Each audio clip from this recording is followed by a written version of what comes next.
Buenos días, buen día, buenos días, buenos días. Hoy cuando me ha visto Rafa, perdona Rafa, ¿vale? Cuando me ha visto Rafa, me ha dicho, o sea que hoy vas de guerrillero.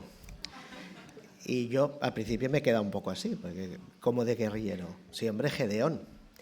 No he escogido un look Zelensky de tipo así... Pero vengo de colores, ¿vale? De un poco colores de guerrillero, aunque a mí no me gustan nada la guerra, ¿vale? Pero hoy vamos a hablar sobre Gedeón. Como el tema lo he escogido yo, entonces me encanta este personaje y me gustaría compartirlo con vosotros. No sé si alguna vez te han enviado a hacer algo complicado o difícil. Estoy seguro que sí. A todos en algún momento de nuestra vida nos ha tocado que nos hagan un envío complicado. Yo cuando pensaba en mí, pues recuerdo la primera vez que tenía 17 y 18 años y vino el anciano de la iglesia, Vicente, y me dijo, Efra, de aquí 2 domingos subes arriba, un mensaje de 15 minutos y bueno... Madre mía, ¿sabéis lo que es eso, no? ¿Sabéis lo que es eso? 15 minutos, yo con 17 y 18 años, madre mía, ¿qué voy a decir? ¿Qué voy a expresar? Y te quedas en shock, ¿vale? Pero tenías que hacerlo, ¿eh? Tenías que hacerlo, no podías decir que no, ¿vale? Tenías que hacerlo. Y realmente es difícil estar aquí, yo os lo digo.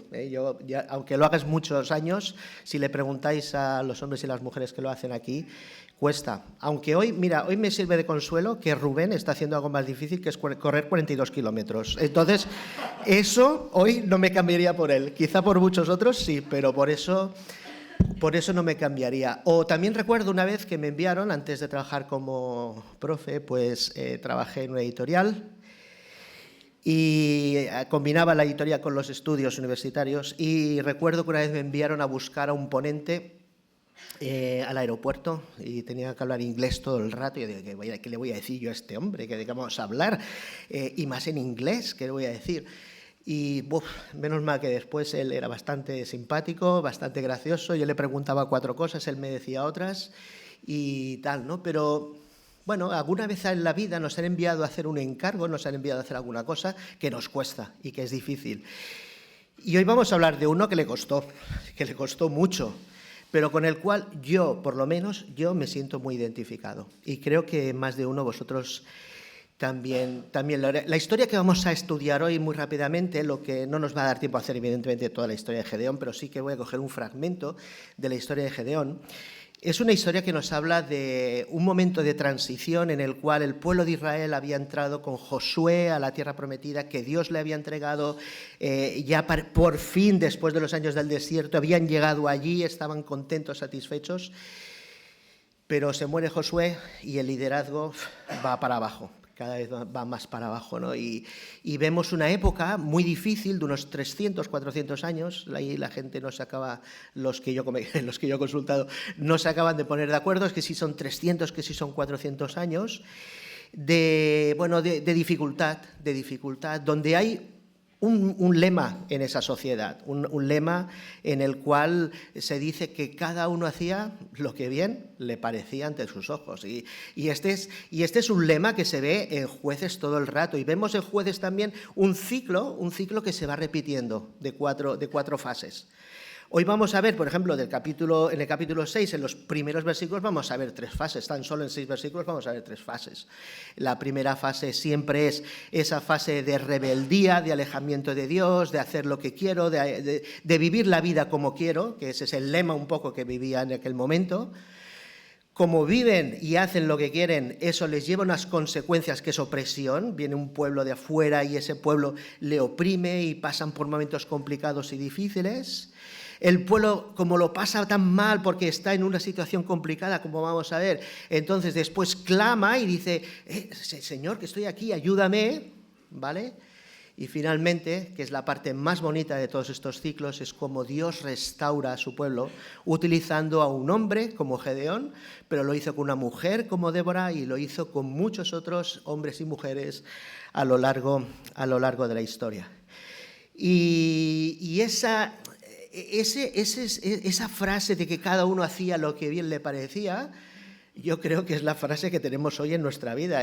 Creo que es la sociedad hoy en día. Describe fácilmente que cada uno hace lo que bien le parece. Si no, mirad a vuestros compañeros, ¿vale? Miradlos, son todos majísimos, excelentes, las personas, nosotros mismos, pero es lo que impera hoy en día. Yo hago lo que yo quiero, lo que me parece, y nadie me puede decir nada, ¿vale? Porque todo está bien, todo es correcto y todo es relativo según cómo lo mires, ¿no? Pero claro, eso también trae unas consecuencias. Ese tipo de pensamiento, ese tipo de sociedad, de este tipo, como nosotros también vemos, cuando la libertad personal prima por las masas o los colectivos, pues eso también resta. Porque claro, como tú eres libre de hacer lo que quieres, pues también, por otra parte, restas en otro lado. Bueno, este es un poco el contexto en el cual vamos a situar la escena de hoy, ¿vale? La escena de hoy que vamos a ver. Entonces, vamos a abrir las Biblias en Jueces, el capítulo 6, y vamos a ir al versículo número 1, y vamos a leer los primeros versículos, del 1 al 10, y dice así, Jueces 6, versículo 1, los hijos de Israel hicieron lo malo ante los ojos del Señor, y Jehová los entregó en mano de Madián por 7 años. Y la mano de Madián prevaleció contra Israel, y los hijos de Israel, por causa de los madianitas, se hicieron cuevas en los montes, y cavernas y lugares fortificados. Pues sucedía que cuando Israel había sembrado, subían los madianitas y amalecitas, y los hijos del oriente contra ellos subían y los atacaban. Y acampando contra ellos destruían los frutos de la tierra hasta llegar a Gaza, y no dejaban que comer en Israel, ni ovejas, ni bueyes, ni asnos. Porque subían ellos y sus ganados venían con sus tiendas en grande multitud como langostas. Ellos y sus camellos eran innumerables y así venían a la tierra para devastarla. De este modo empobrecía Israel en gran manera por causa de Madián, y los hijos de Israel clamaron, aquí va la tercera fase, clamaron al Señor. Y cuando los hijos de Israel clamaron al Señor a causa de los madianitas, Jehová envió a los hijos de Israel un varón profeta, el cual les dijo, así ha dicho Jehová, Dios de Israel, yo os hice salir de Egipto y os saqué de la casa de servidumbre, os libré de las manos de los egipcios y de mano de todos los que os afligieron, a los cuales eché de delante de vosotros, y os di su tierra. Y os dije, yo soy Jehová vuestro Dios, no temáis a los dioses de los amorreos, en cuya tierra habitáis, pero no habéis obedecido mi voz. Bueno, aquí vemos, como decía anteriormente, en este primer fragmento vemos 3 de estas fases. Vemos cómo el pueblo lo está pasando realmente mal. El pueblo de Israel había hecho lo malo ante los ojos del Señor. Está hablando sobre todo de idolatría, como después veremos más adelante a lo largo del fragmento.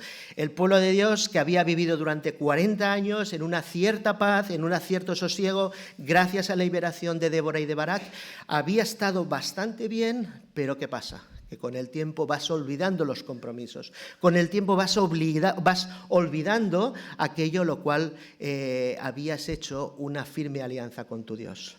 Y entonces el pueblo se va dejando irse, va dejando hacer, y hace baales, hace sus propios dioses, y el pueblo de Dios está adorando a los otros dioses que también habitaban allí.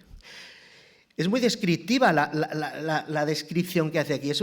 Hay imágenes muy bonitas, pero fijaos cómo dice que el pueblo, por medio de estos 3 pueblos, no era solamente uno, madianitas, amalecitas y los hijos del oriente, como entre ellos no entran a conquistar la tierra. O sea, no quieren tomar la tierra, no quieren ir para coger la tierra, no. Ellos entran, se vuelven y roban todo y saquean todo lo que hay allí.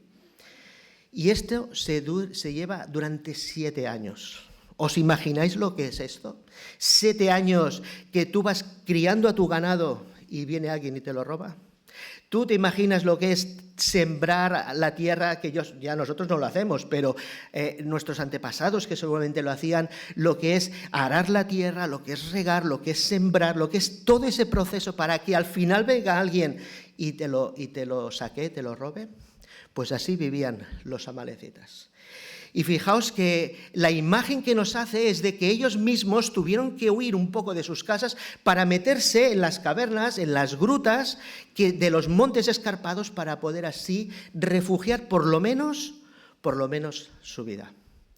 Cada vez que leo este texto no puedo olvidar a nuestros hermanos franceses, los hugonotes, que en el siglo XVII, por causa de Luis XIV, que hizo un edicto, el rey Sol, que era como era ese hombre, que hacía lo que él quería y de la manera que él quería, nos dice la historia que durante 200 años, nuestros hermanos franceses, los que estaban aquí en el sur, a pocos kilómetros de donde nos encontramos ahora, tuvieron que esconderse también en las grutas, tuvieron que esconderse también en las cavernas. Y nos explica la historia cómo primero lo hacían en las casas, cómo ellos se reunían para tener su culto formal, para poder celebrar a su Dios, como nosotros hemos hecho en esta mañana, pero se tenían que esconder en las casas para poder hacerlo. Y cómo después, en algún momento, sobre todo en la noche, se escapaban y se juntaban en un descampado, se juntaban en unas grutas, 3.000 personas, 2.000 personas, y allí adoraban a su Dios. Hermanos y hermanas, por más que se persiga la Iglesia, y debemos orar por ellos, por más que se persiga la Iglesia, es curioso cómo a veces eso todavía produce más fervor y más clamor para el pueblo. Y nuestros hermanos franceses, por ejemplo, en ese momento, ¿pero qué me decís de la iglesia subterránea en Rumanía? O todos los que vivían en los tiempos comunistas, o los anabaptistas, como ya vimos otra vez en el momento en toda Europa central. ¿Cómo todo eso no ha podido con el pueblo de Dios? Y tenemos la imagen de las langostas. Qué bonita es la imagen que describe aquí el escritor, porque dice, venían como langostas. Nosotros no lo hemos visto, pero lo hemos visto en las películas. Como vienen y los saquean y no queda absolutamente nada. No se llevan el trigo, es que se lo llevan absolutamente todo. Y fijaos el versículo 6, dice, estaban en la miseria. La versión que yo leía decía, estaban en la miseria, estaban saqueados. ¿Y cómo no va a ser así después de tantos años, después de 7 años sin poder vivir un poco en paz, sin poder hacer las cosas como debían? ¿Qué pasa, hermanos y hermanas, cuando el contexto que nos rodea no es favorable? Nosotros a veces nos quejamos de la sociedad que vivimos, pero vamos, no tenemos grandes motivos para quejarnos. Tenemos libertad, ahí delante las puertas están abiertas. Nuestros abuelos no lo tuvieron, no tenían la libertad de poder abrir las puertas. Nosotros hoy tenemos la libertad de poder ir a un parque, hablar, expresar nuestra fe, poder hablar con los demás. Somos rechazados, eso sí, porque el mensaje de hoy, la mayoría de la gente no lo quiere para sí. Pero vivimos en un entorno privilegiado, tenemos mucha libertad. Pero a veces el contexto, no a veces, yo creo que muy siempre, el contexto en el cual nacemos, la familia en la que naces, el pueblo en el que naces, la nación en la que naces, marca mucho tu manera de vivir. Marca mucho las diferentes situaciones que tienes que afrontar en tu vida y la mochila que llevas detrás.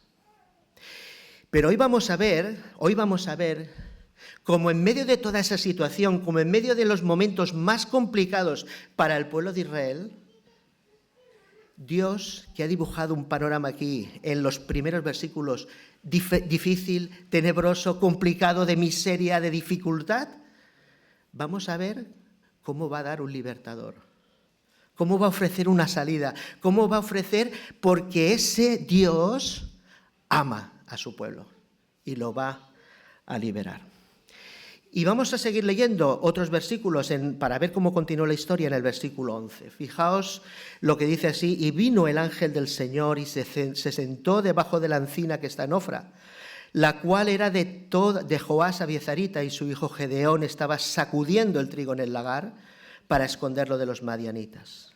Y el ángel de Jehová se le apareció y le dijo, Jehová está contigo, varón esforzado y valiente. Y Gedeón le respondió, ay, Señor mío, Jehová, si estás con nosotros, ¿por qué nos ha sobrevenido todo esto? ¿Y dónde están todas esas maravillas que nuestros padres nos han contado diciendo, ¿no nos sacó Jehová de Egipto?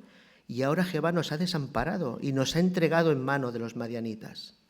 Y mirándole Jehová, le dijo, ve con esta tu fuerza y salvarás a Israel de la mano de los madianitas. Entonces le respondió: ay, Señor mío, ¿con qué salvaré yo a Israel? He aquí que mi familia es pobre en Manasés y yo el menor en la casa de mi padre. Jehová le dijo: ciertamente yo estaré contigo y derrotarás a los madianitas como un solo hombre. Y él respondió: yo te ruego que si he hallado gracia delante de ti, me des señal de que tú has hablado conmigo. Vamos a dejarlo aquí porque si no vamos justo de tiempo. Lo podéis leer en casa porque no lo íbamos a acabar del todo. Pero aquí vemos el llamamiento y vemos una encina. Una encina es un árbol, ya lo sabéis, ya sé que lo sabéis, ¿vale? Es este árbol que da bellotas, no es el roble, aunque algunas versiones también dicen roble, no sé cuál de los dos, pero bueno, cualquiera de los dos nos sirve. Pero esa encina va a ser el marco de un encuentro importante y bonito. Dice la encina que está en Ofra, la encina de Ofra. No sabemos cuál encina sería, pero quizá había una encina porque dice la encina determinada. De alguna manera, él quizá está diciendo: hay una encina allí y le va a encontrar allí debajo de aquella alzina. Los que seáis de Sant Cugat sabéis que hay el Pi d'en Xandri. No puedes preguntar a nadie de Sant Cugat y todo el mundo sabe dónde está el Pi d'en Xandri. Agafas el camí de Can Borrell y para allí llegas al Pi d'en Xandri.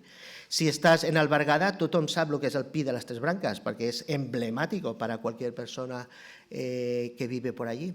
Pues quizá había allí una encina y allí se va a producir un encuentro del cual Gedeón, cuando se levantó aquella mañana a trabajar como lo hacía cualquier día, pues quizá no lo sabía que iba a tener aquel encuentro tan importante y que cambiaría su vida. A veces nos pasan esas cosas.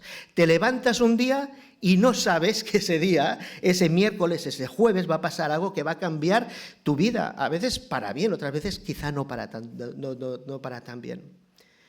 Pero nos encontramos en una situación en la cual el ángel del Señor, el ángel de Jehová, en el cual es el Señor mismo, es una teofanía que nos demuestra que la figura de Jesús está allí en ese momento, como el ángel del Señor. No es un ángel cualquiera, como se presentó a María o como se presentó a otros personajes en la historia. Es el mismo Señor Jesús, no vamos a redundar en todo ello, pero sí que de alguna manera va a ser un encuentro vital, un encuentro sorprendente con un hombre también especial. Fijaos una cosa, el ángel se sienta allí en la encina. ¿Y qué está haciendo Gedeón? Pues Gedeón está trabajando, está haciendo lo que le toca, lo que hacemos cada día de nosotros y lo que haremos mañana a estas horas. La mayoría trabajando, los que estén jubilados, pues también trabajando, de otra manera, pero también trabajando. Pero sí que es verdad que lo va a encontrar trabajando y me encanta esto. Me encanta. Yo creo que es una de las grandes enseñanzas que podemos aprender de la vida de Gedeón. Es algo que es así. Fijaos que cuando Jesús va al encuentro de sus discípulos están trabajando, están remendando las redes, las están limpiando. Leví está trabajando. Cuando se presenta a Moisés, cuando se presenta a David, están pastoreando las ovejas. Cuando se presenta a Eliseo, está con el arado. De alguna manera, todas estas personas estaban trabajando. ¿Pero en qué situaciones está trabajando Gedeón? ¿Os habéis fijado en la situación? Él está, trillar, ¿no? Se llama esto de tirar así, el batir el trigo, lo está haciendo donde se pisa el vino. Imaginaos un hoyo, ¿vale?, donde pisan la uva. Gedeón está trabajando allí. ¿Por qué? ¿Por qué no puede tirar el blat cap amunt y hacer que vaya la paja para un sitio y el trigo para otro? Por los madianitas, por los amalecitas, por todos los hijos del oriente, tiene que esconderse. Pero aquí hay una gran lección para nosotros. No le sirve de excusa decir: es que como me van a atacar, no trabajo. Es que, ¿para qué voy a sembrar si cuando lo recoja ya me lo van a quitar? No le sirve de excusa. Gedeón está trabajando y quizás sea de los pocos que lo está haciendo.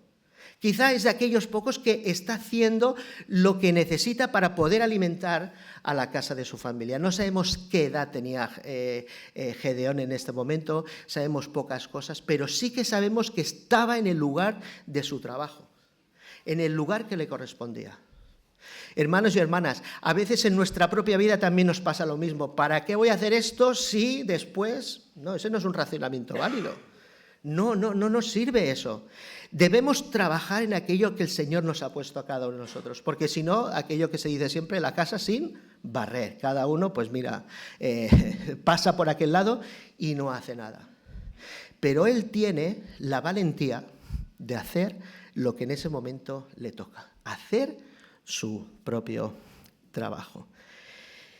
Y le sigue diciendo el Señor, varón esforzado o fuerte, dicen otras versiones, varón fuerte y valiente. Yo creo que Gedeón haría así. ¿Me lo estás diciendo a mí? ¿Me lo estás diciendo a mí que soy valiente? ¿Tú no ves? ¿No ves dónde estoy? ¿Tú no ves que no soy capaz de hacer nada más que esto que estoy haciendo?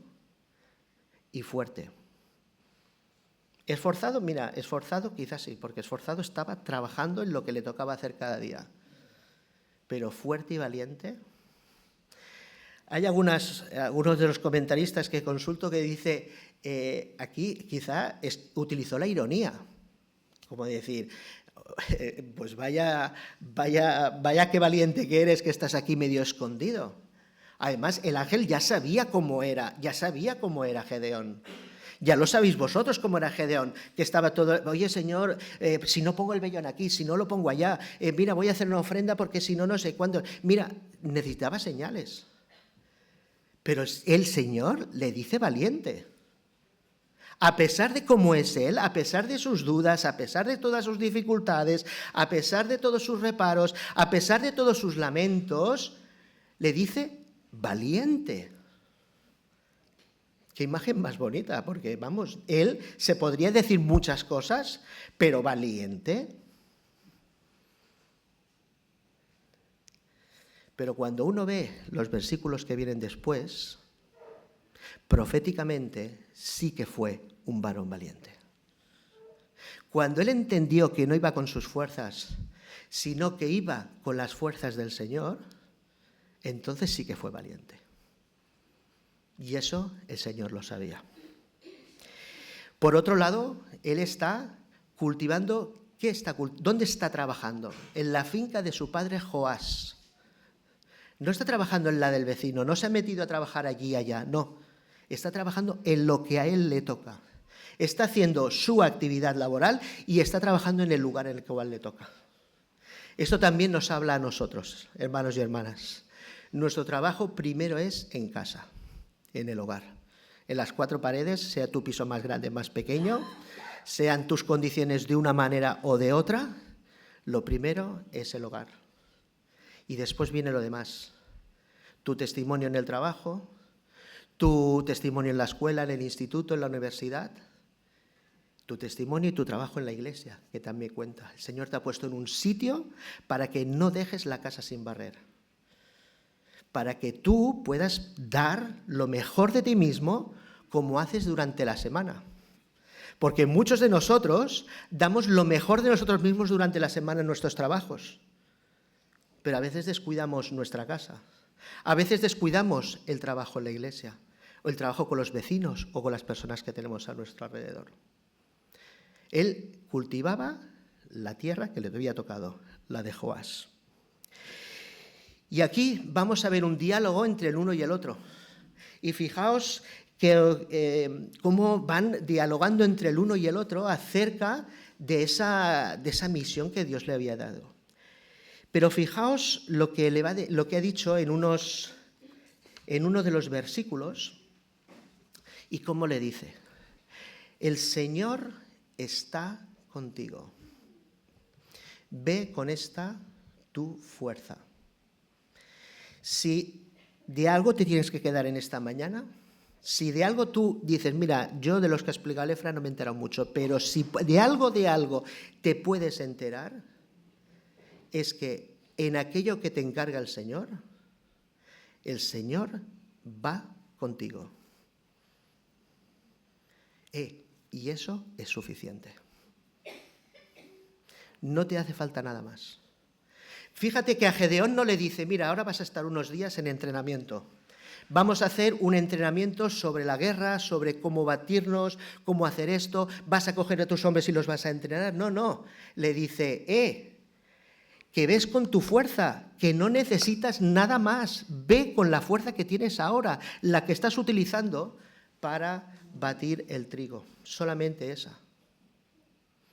Y él le va diciendo, pero Señor, si yo soy al mes patit Israel, si soy el menor de todos, ¿cómo me miras a mí? Es bonito que una persona diga eso, pero Señor, si yo no soy digno de poder hacer eso. Lo hizo Moisés, lo hicieron muchos hombres también de Dios. Pero tú, ¿es verdad que me lo estás diciendo a mí? Y el Señor le dice, sí. Pero ve con esta tu fuerza.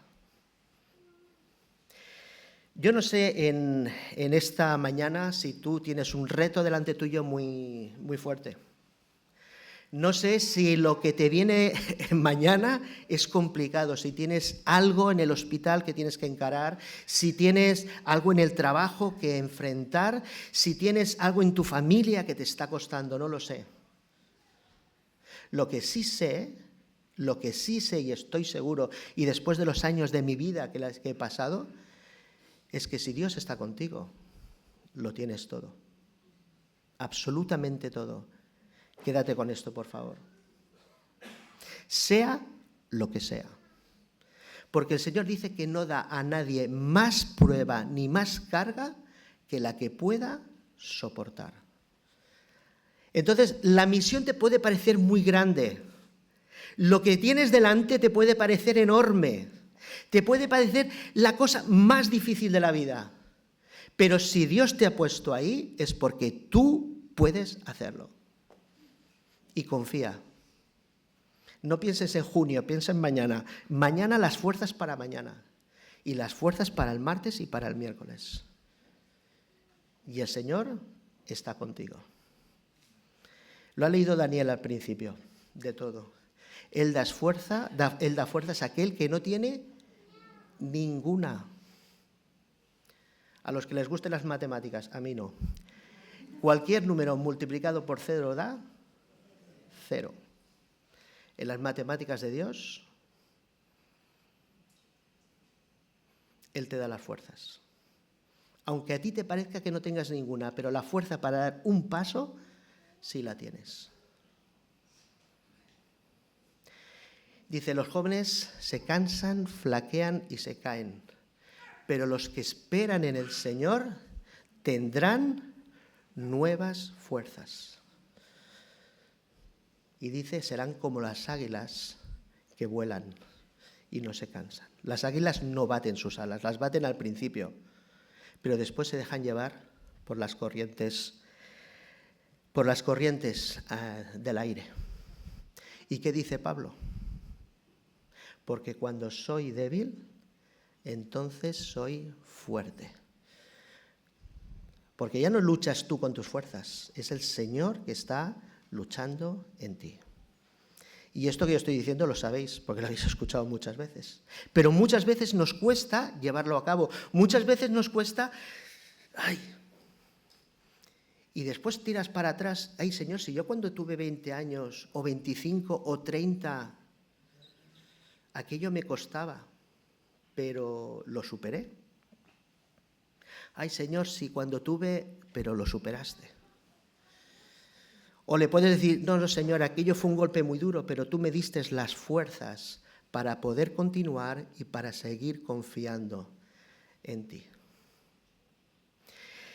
Y me gusta este Gedeón que duda, porque yo he dudado muchas veces. Yo nací en una familia cristiana, como todos sabéis, iba al instituto y, ¿y yo soy el único que piensa esto? Y cuando escuchas las teorías científicas sobre una cosa, sobre otra, te hace dudar. Y me encanta Gedeón porque de alguna manera es un hombre que le expresa a Dios sus inquietudes. Oye, Señor, ¿tú estás seguro de esto? ¿Por qué? Mira, vamos a hacer esta prueba para que estar seguro de que voy a hacer aquello. Y le pregunta el porqué de las cosas. Porque hay un aspecto muy importante. Gedeón sí que sabía la teoría. Fijaos que le dice los versículos. No, si a mí esto de Egipto ya me lo explicaron. Esto es súper importante para el pueblo de Israel, explicar toda su historia, explicar todas sus proezas. Los hay en Deuteronomio que le dice, y le dirás a tus hijos y tal, y tal, y tal, y tal. Y tenían que saber y conocer todo eso. Es importante saber y conocer las cosas y no dejarse llevar solo por los sentimientos o por las emociones. Sino, yo sé que Dios está conmigo. Y repítetelo cada día. Y léelo cada día. Porque en su palabra eso te alentará a enfrentar lo que venga. Mirad, las dudas nos pueden acercar más a Dios o nos pueden alejar de Él. Cuando para mí la duda es una piedra que me ayuda a investigar más, a acercarme más, a leer libros, a consultar con especialistas, a poder, eso me acerca todavía más a Dios y me reafirma en la fe. Cuando, por contra, la duda la utilizo como una excusa, como diciendo, ay, yo ya hace mucho tiempo que no siento a Dios. Hace mucho tiempo que ya no. Bueno, pues si no sientes a Dios, búscale. ¿Qué te vas yendo todavía más lejos de Él? ¿A dónde vas? Es que no siento al Señor, no voy a volver a la iglesia. Pues entonces, ¿cómo lo vas a sentir? Si no lees su palabra, si no dices, pues mira, voy a ir a otro lado, entonces lo que estás haciendo es alejarte de Él. Pero os lo digo, fijaos la vida de Lee Strobel, el famoso periodista de Chicago, que investigó acerca de la fe que tenía su mujer, que era creyente, y él era un periodista, y empezó a documentarse para ver si así podía refutar las ideas de su mujer. Mirad sus libros. Mirad sus libros acerca de la ciencia, de la fe y de la creación. El caso de la fe, el caso del Creador y el caso de Cristo. Gracias. Leedlos. Jóvenes, leed estos libros. Por lo tanto, la vida de Gedeón nos habla de alguien que se veía muy pequeño y que hizo grandes cosas porque Dios estaba con él. Fijaos lo que dice el capítulo número 7, les va a decir una cosa muy importante, les va a decir, no, si aquí la obra es mía, no os pensáis que es vuestra, para que se vea de dónde es el poder y quién hace las cosas. Y en tu vida y en la mía pasa lo mismo, en el día a día, en cada momento que enfrento. Y ya sé, Esteban, que ha llegado el momento, pero 5 minutos. Yo quisiera hablar a los jóvenes. Me gusta cuando estoy aquí hablar con ellos, porque me encanta que estén aquí con nosotros. Me encanta. Es una suerte que tengamos jóvenes en la iglesia. Y mirad, el contexto en el cual estáis no es fácil. En algunas cosas lo es, en algunas cosas es más fácil que el que teníamos nosotros, pero el contexto vuestro realmente no es muy fácil. Yo quisiera deciros una cosa, el contexto en el cual vives te dice que hagas lo que quieras, de la manera que quieras y que vivas como quieras. Bueno, eso te da la ventaja de vivir tu fe de la manera que quieras, o sea, porque como nadie se va a meter contigo, pues lo mucho que van a hacer es reírse, pero no te van a llevar a la cárcel, ni vas a llevar a la policía, ni nada de esto. El contexto en el que vives no es fácil, no lo es. A veces vas a escuchar cosas de tus compañeros que no te gustan. A veces te van a hacer dudar, porque en las escuelas no se habla acerca de Dios, de los institutos no se habla nada acerca de Dios. Pero si tú tienes dudas, si tú tienes momentos en los cuales dices, ¿y esto que me han dicho mis padres es verdad? Es normal, eso nos ha pasado a todos. Investiga, lee libros, Mira vídeos de Pontea, por ejemplo, que son excelentes. Investiga, no te quedes ahí. No hagas las cosas por hacer. Investiga, lee, ponte en las manos del Señor, habla con Él. Habla con Él y dile, Señor, ¿y esto? ¿Y això? ¿Y lo altra? Sé ejemplo allí donde estás. En la escuela, en el instituto, en la universidad, allí donde tú estés, sé ejemplo hacia los demás. Tú no puedes hacer las cosas que hacen los demás, seguramente no las puedes hacer, pero puedes hacer otras muchas, igualmente de edificantes y de buenas, que te van a ayudar. Otra de las cosas, sois un grupo grande, ayudaoslo entre vosotros. Una de las grandes riquezas de mi vida es que yo crecí en un grupo de jóvenes que me ayudó un montón. Hoy muchos ya no están, otros están aquí. Pero fue algo súper enriquecedor. Cuando nos juntábamos para orar los unos por los otros, cuando oraba por una persona que la necesitaba, ahora tengo aquí a Elena, que la veo, o cuando orábamos los unos por los otros, cuando orábamos juntos, cuando leíamos la palabra juntos, cuando nos divertíamos juntos, aprovechábamos cualquier momento para estar juntos. Y eso creó lazos increíbles de amistad y de unidad. Y cuando nos planteamos las dudas entre nosotros y cuando nos decíamos las cosas entre nosotros, eso crea lazos de unidad grandes y que no se rompen con el tiempo. Apóyate en ellos, pide que oren por ti. Tenéis un papel difícil, pero el Señor está con vosotros. La Iglesia está con vosotros. Y es bueno, es grande, cuando un profesor ve a un alumno que tiene sus valores, que los defiende, un alumno que le respeta, le hace todavía más grande ese alumno. Todavía lo hace más grande. Así pues, no desmayéis, estad firmes, apoyaos en vuestros líderes, apoyaos en aquellos que están ahí.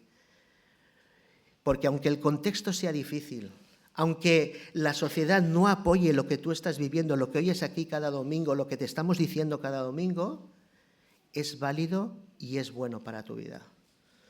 Muchos de aquí lo sabemos y lo hemos vivido también en nuestras carnes. Y por último, y para acabar, como os decía antes, a veces la vida nos presenta retos muy complicados y difíciles, ¿verdad? A veces nos presenta cosas que yo no seré capaz de superar esto, no seré capaz de llevar esta situación.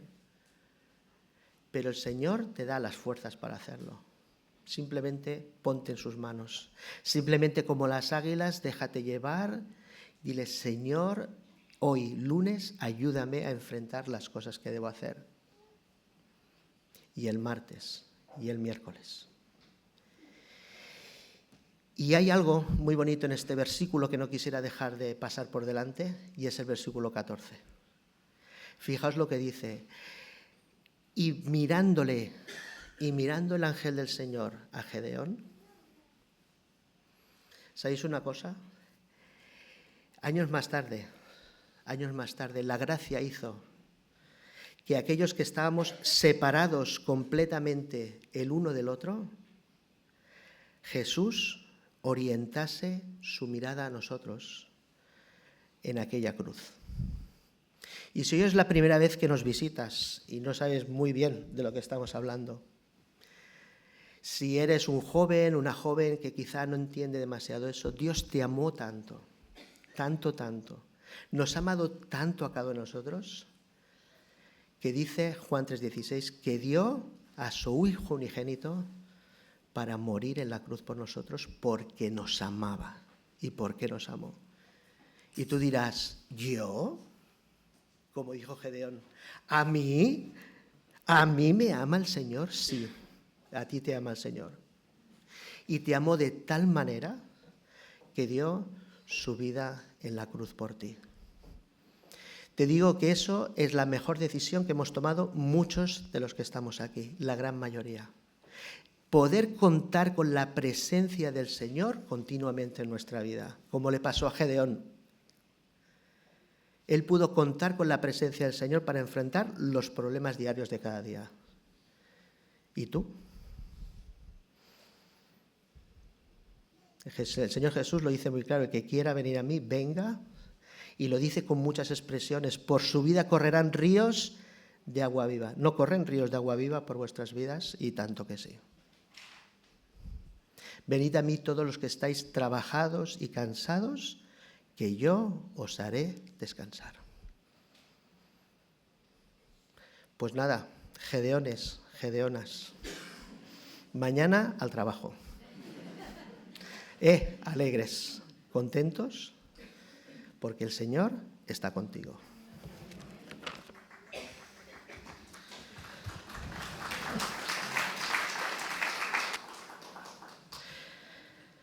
Senyor, donem gràcies